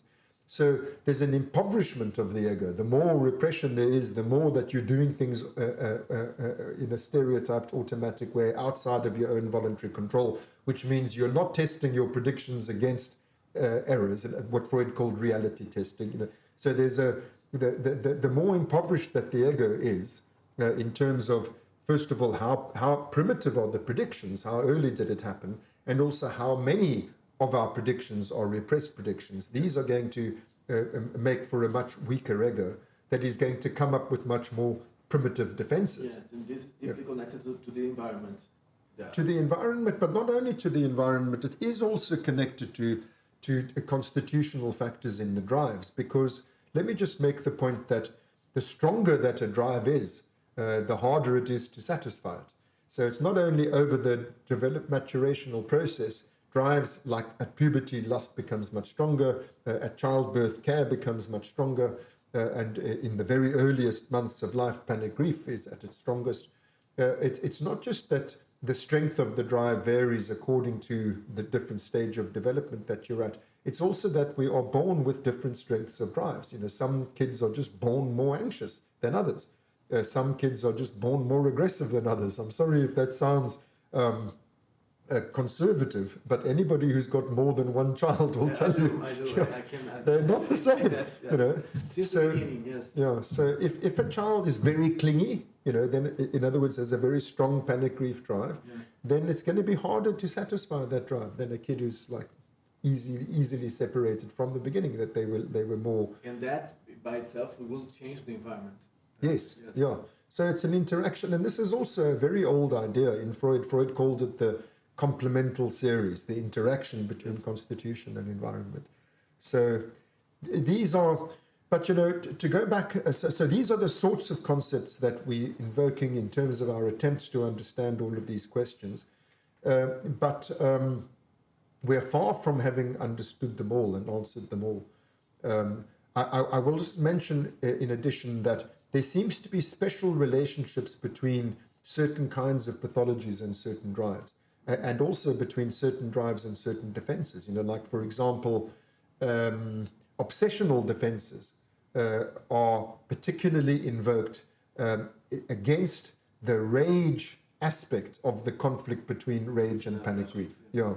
So we're beginning to see little bits and pieces here and there of how these things relate to each other, but I don't think we yet have a comprehensive theory. Yeah, makes sense. Sure. Now thinking about play and for Panksepp, this idea, and in the Hidden Spring you started talking about this drive to establish dominance and the play part being like the instinctual response to it. Where do you stand now in this matter? Well, I'm glad to hear you saying that, because very few people seem to understand that's exactly. For me, that's huge, because thinking about Brazil, we suffer a lot from dominance. Thinking about our social structure, that's a huge problem for us. We're never able to establish dominance.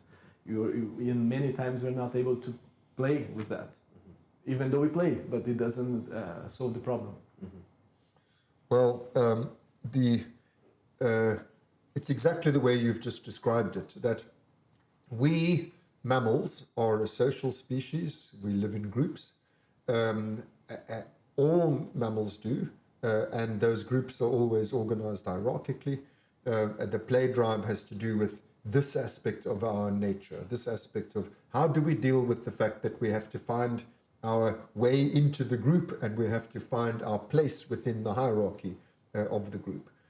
And the starting point observation, again, very easily confirmed by any parent, is that initially every child wants its needs met, and its needs met now, and nobody else's needs count. You know, in the very beginning, the child is extremely egocentric. It's not a social animal. You know, it wants only its needs met. This is what we mean by dominance, because the fact is that you are not alone. You are a member of a group. And so whose needs are going to take priority within that group has to do with dominance, has to do with the hierarchy. Because the dominance hierarchy in mammal societies basically boils down to this, that the group claims a territory, defends it against others, against the outgroup, you know, so this is our territory, and then it establishes a hierarchy over that territory, so that the higher you are in the hierarchy, the greater access you have to the resources of the territory. And in fact, you could say, you mentioned Brazil, but you could say the whole of human history is that story. It's that we form groups, claim territories, we defend that territory against others, and then we form a hierarchy in order to determine who's going to get first access to the resources of that territory. So the fact that we initially all want to dominate, in other words, we all want to be, the territory's mine, and I want, my needs to be met, these resources are for me. Every baby that's born, that's what they start with. It should be. Yeah.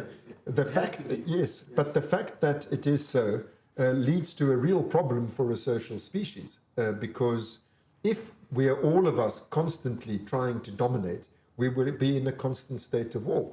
We will constantly be fighting with each other all the time over the resources, over who's going to be above whom in the pecking order. So for this reason, through natural selection, what has evolved is the instinct of play. So play as an instinctual behavior is a response to the drive to dominate. So we spoke earlier about the difference between drives and instincts. Here's a wonderful example. The drive to dominate, in other words, I want to put myself first, I want everything to be mine, has to be met by a instinct that serves the species. Because remember, over natural selection, it's not what serves Mark Solms that evolves, it's what serves the human species, in other words, the preservation of our species. Because we're a social species, not only the humans, but all mammals, play as an instinctually conserved response to the need to dominate, or the drive to dominate. And play, the innate prediction, because remember, that's what an instinct is. It's an innate prediction. Yeah. The behavior is rough and tumble play. And the predictions that give rise to that behavior have to do with ways in which we can negotiate this dominance hierarchy, who's going to be on top and who's going to be at the bottom, in a way that works best for the group as a whole. So in other words, to establish a hierarchy, unfortunately, and again, this is not my own political philosophy, it's simply an observable fact. Mammal societies are hierarchical, they're always hierarchical.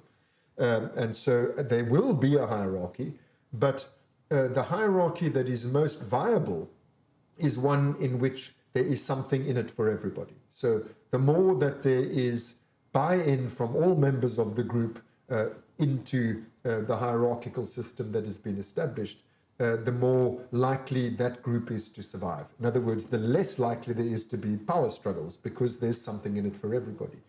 So the play instinct involves how we go about negotiating our place, trying to get into the group and trying to establish our position in the group according to innate rules of actually fairness. So it's a wonderful thing to know that there's, So 60-40 is one of the two fundamental rules of play, instinctual rules of play. The other one is what we call the as-if rule. In other words, it must not be real, otherwise it's not play. So play fighting is not real fighting. Play sex is not real sex. Play mothering of a baby is not real mothering of a baby, and so on. So the 60-40 rule is a fairness rule. It's a taking of turns. And that's why when you observe, if you go to a park or a beach, or you just look at the animals, the dogs, and you look at the children, they're doing the same thing. They're taking turns. The one's chasing the other, the one's on top of the other, then they swap, then they do it the other way. It's really remarkably regular. You just observe it anywhere you see it. Yeah. And this basic prediction, like all of the instinctual predictions, then gets individualized through, depending on your own particular circumstances, what your siblings are like, where you are in the hierarchy in the family in terms of birth order, how dominant are the parents, or how tolerant are they of power struggles between the children, and violent, and in other words, how real as opposed to symbolic is the way in which these power struggles are negotiated. All of these things will determine your own individual style of playing, which can either be better or worse. So sadly, I don't know enough about Brazil to know why you're saying what you're saying about Brazil and play, but I'll tell you, certainly in my own country, which is the most unequal country in the world, we see problems of this kind. Yeah, here is close to that. Yes, I think it's very similar to Brazil in that respect. We have very wealthy and very impoverished communities. Yeah, but it's interesting. It certainly does vary from culture to culture. Play is the vehicle of culture. You know, with the rules for each culture, what's acceptable and what's unacceptable varies enormously from one culture to another. You know, what is tolerable. So play is also really important in that respect. And I'll say, perhaps I shouldn't specify any countries, but I will tell you one thing that I've observed, because I told them myself in my clinical seminars with them. The country where I've seen the most problems with play is Russia. Yeah, I thought you'd say that. Yes. Yeah, that maybe makes sense, sadly. But what do you think, thinking about the group and thinking about, especially about Hessel and his, what do you think is, and here I find the same with my patients or people that are, or my videos, it's really hard to recognize the dominance as part of ourselves. Yeah, so the revision of Freudian drive theory, it is, first of all, many of the new drives that we're talking about, not that they're new, the newly discovered drives, they're very close to experience. It's very easy to see, okay, a fear drive, yeah, I know what fear is, and a rage drive, yeah, I know what rage is, and a lust drive, yeah, I know what lust is. When it comes to seeking and care to a certain extent and play, we're not very familiar with the fact that... Seeking, you think so? I think no patient comes to you and says, I'm suffering from seeking. No, they will say, I'm scared, or I'm angry, or I'm depressed. No, I feel trapped. I feel unable to do what I want to do. No, all of these things are experienced near. It's just that we don't have concepts for them. You know, we don't have language for them. But sorry, but envy, it's really hard to recognize one feels envy. Well, it's funny that you should mention envy, because that's part of exactly what you asked me about earlier when you said about play, and power and so on. Yeah. So although we don't have a ready vocabulary for this, patients don't come and say, I'm having problems with playing. If you actually observe what people do, this question of status, it's an enormous, it's enormously important in the emotional life of people. Am I up? Am I down? Am I admired? Am I despised? Feelings of pride, feelings of shame. Yeah, it's connection to ego ideal as well. Yes. Very much so. You know, people may have difficulty in recognizing the importance of this concept. But my God, once you do recognize it, you see it everywhere. But for me, it's really funny because one can recognize he's jealous. It's fine. No, I'm jealous, I guess. But I'm envy. No, I'm not envy. I'm not this kind of guy that gets envy. But you are. Sorry, you're humiliated, and that's bad. It's funny. For me, it's all the time, every day, basically. And thinking about the discussions in the group, and all the time this comes back. No, it's play. It's not dominance. It's really funny. But now I wanted to talk. Maybe she's my wife. I told you. She asked me to ask you about love. Thinking about drives. What is this that we call love?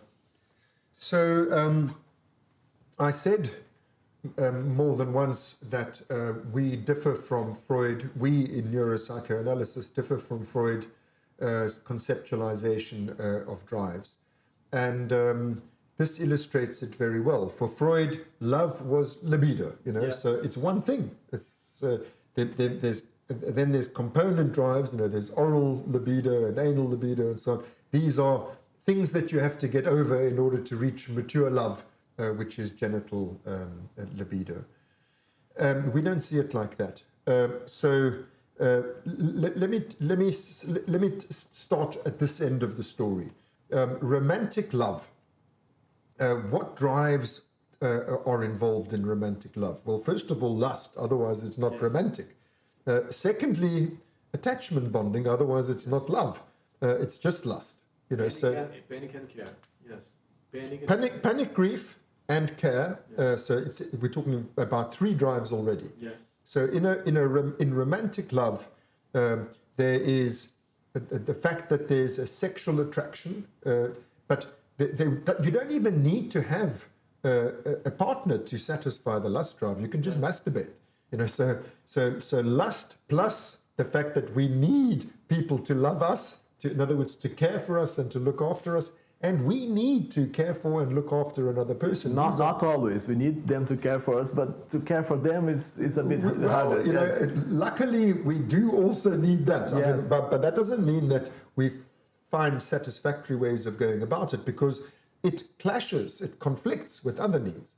So the need to look after, I mean, again, let's refer to Brazil, because this I did observe the first time I was in São Paulo. I thought, oh my God, I'm in Johannesburg. It's the same as home. That you stop at a traffic light and people come to the window and want money from you, you know. Yeah. And so it makes us feel bad. Yeah. It makes me feel bad because here's a person with missing legs, or here's a person who's clearly extremely poor. You can just see from how skinny they are, you know, they're blind or whatever the case may be.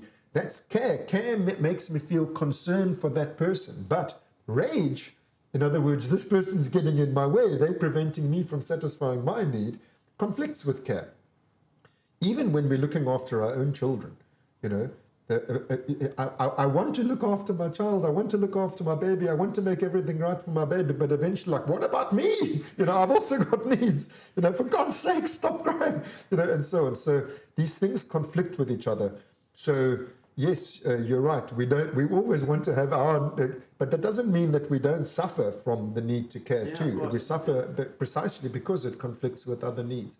So let's build that into my story of romantic love. So in romantic love, there's lust, and there's panic, grief, and there's care, and there's rage, because you have to deal with the fact that sometimes your partner stands between you and what you want. That they say no, I don't see it the same way. As well. And there you have it. So there you have play.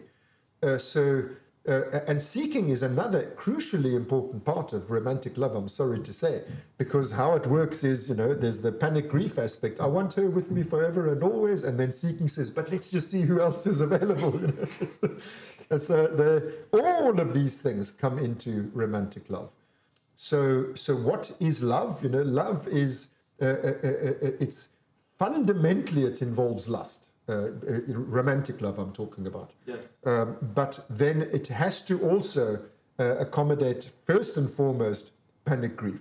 It's a romantic relationship. It's romantic love. It's, you know, it's sexual relationship.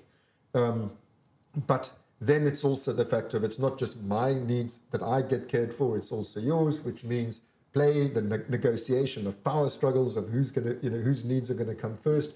The rage when the frustrations arise, and the seeking, which sadly is because we're always looking for novelty, alongside wanting to have that's connected to the end of the relationship. Yeah. In a sense. But this enables me to come back to a point that I touched upon earlier, which I really want to give due emphasis to, which is that because love, you know, we think it's a good thing.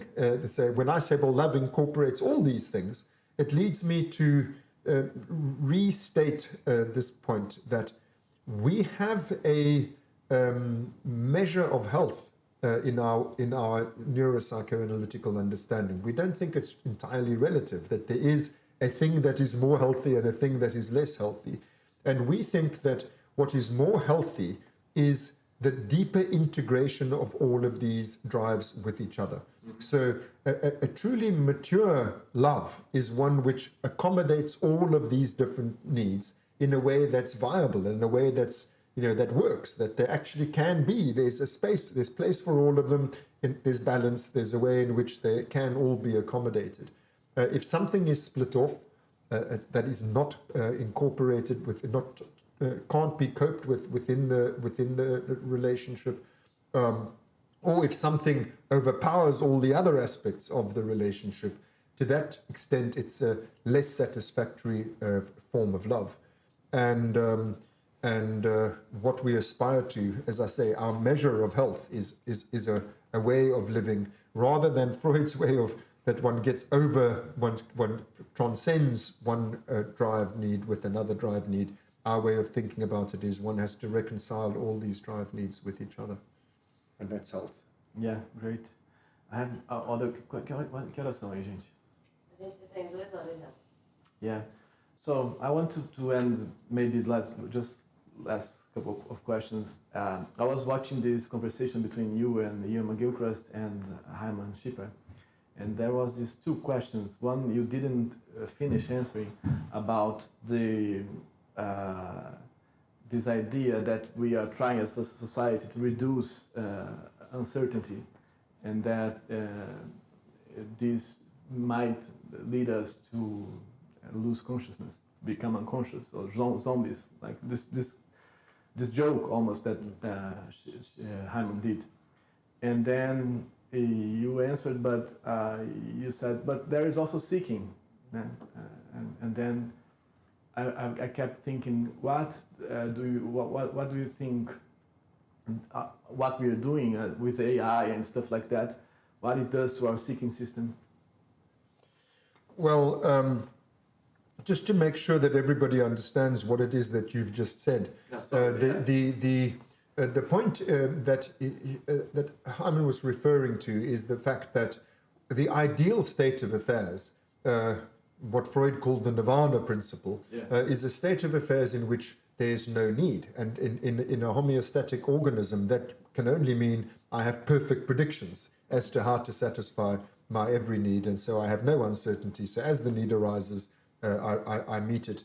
And in this way, you have zombiedom. In other words, you know, it's just automatic. Every situation, there's an automatic solution to it. And then I said to him in response, yes, but the homeostatic set point for seeking is precisely the opposite. Seeking is always looking for novelty. It is always trying to find what is interesting, trying to find what is not understood. That's why we study, for example, why we go to conferences, is we want to learn something new. It's why we travel. That's why we, you know, we explore. And the biological reason why this occurs is because in the long run, the more you engage now with what is uncertain, which is the set point for seeking, I say it again, the set point is, where do I want to be? What is my preferred state? Engaging with what's uncertain, with what's new, with what's interesting. If we do that in the here and now, then in the long term, we have a better predictive model about the world. We have a better understanding of how the world works, which in the long term reduces uncertainty. But in the here and now, we're constantly attracted to uncertainty. And this is why the risk of zombiedom in terms of us living things who are equipped with the seeking system is minimal, is non-existent. Now you ask about what is the implications of this for AI. And it depends what sort of AI you're talking about, but I have to tell you that most artificial intelligences are zombies. In other words, it's just a matter of this question, here's the answer, this question, here's the answer, this question, here's the answer. But that doesn't mean that there is no possibility of an AI that has a seeking drive, and there are many that do. So, I mean, I'm involved in an AI project in which this aspect of, in artificial intelligence, we speak about the balance between exploiting and exploring. Exploiting the resources of the environment and exploring. The exploration aspect is engaging with uncertainty. In other words, it's called an epistemic drive. It's a drive to know, a drive to gain more information. And so, although most AIs are zombies, there are AIs that can be equipped with a seeking drive, like the one that we're working on, which is by no means unique in that respect, that it has an explore and an exploit aspect, because for the same reason, as I said, with us, it's good to explore. So too with an artificial agent, if its tasks are such that this is a necessary feature or a desirable feature, then it will work better that way. Which leads me to the main point about AI, which is that most artificial intelligences are not homeostatic in the sense that they're not trying to meet their own needs, their own survival needs.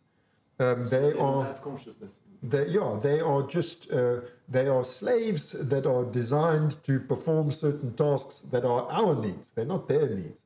And so, given everything that I've said to you about how consciousness arises, they're all zombies in that respect. So even if it's equipped with a pseudo-seeking drive, a knowledge-seeking drive, if the knowledge it's seeking is for me rather than for it, there is no why. It's not really motivated. I love the phrase that it was a philosopher called Haugeland who originally used it, but Dan Dennett always quoted it. He said, "Computers don't give a damn." You know? Yes. So you have to have an AI that gives a damn. Yeah, great. The last question, it's a tricky one. I'm a philosopher back then, and then I was, and I guess I still am. And then I have to make this question, ask you this question. This idea that's Ian Mcgilchrist that he asked that. This idea that why do self-organizing systems try to persist? Not thinking about the one that has consciousness, and I'm not talking about the hard problem. I'm talking about really simple crystals and so on, and the whole thing. Why is that? That's better to survive. And I know the feeling is a good thing if it's better to survive. It makes sense, perfect sense. But back, why we want to survive? So I think my answer to that question might disappoint you. It goes like this, that imagine there are all different ways in which matter can arrange itself, with infinite possibilities. One of them is to arrange itself in such a way that it continues, that it remains as an organized entity. Those arrangements are the ones that will persist. So we will find such arrangements. They will just exist because such arrangements occur among all other possible arrangements, and it so happens that these ones that resist entropy will. The ones that resist entropy will continue to be there for longer. And then we'll find them, and that's so ones that do that will continue to exist because and we'll therefore continue to find them because that's why they're there. The crystal is there. Yeah. So sadly, I mean that applies ultimately also to living self-organizing systems. Why are we here? Just because it makes us exist, and the laws of natural selection, which are basically self-organizing laws, that's all that they are. It's self-organization of the whole of life is in order to make living things continue to exist. So the principle of life is just an expression of the principle of self-organization, which just is there because such things, things that behave that way will exist, because the things that don't behave that way will not exist as things. It's just the way that it is. Yeah. There's no. I'm sorry to say, as far as I can understand it, there's no deeper purpose to it, no teleology behind that. Yeah. But since self-organization does exist amongst all the other ways in which matter can arrange itself, once self-organization comes into being, then we do have a teleology, which is that it is good to exist from the point of view of. Then we have feelings and consciousness and so on. Felt uncertainty. Yes. Yeah. Okay. Thank you so much. All right, thank you. I've enjoyed talking to you very much, mainly because your questions show that you really understand the things that we're talking about. Yeah, I do. I guess I do. I hope I do. Yes. Thank you. Thanks very much. Thank you so much. So.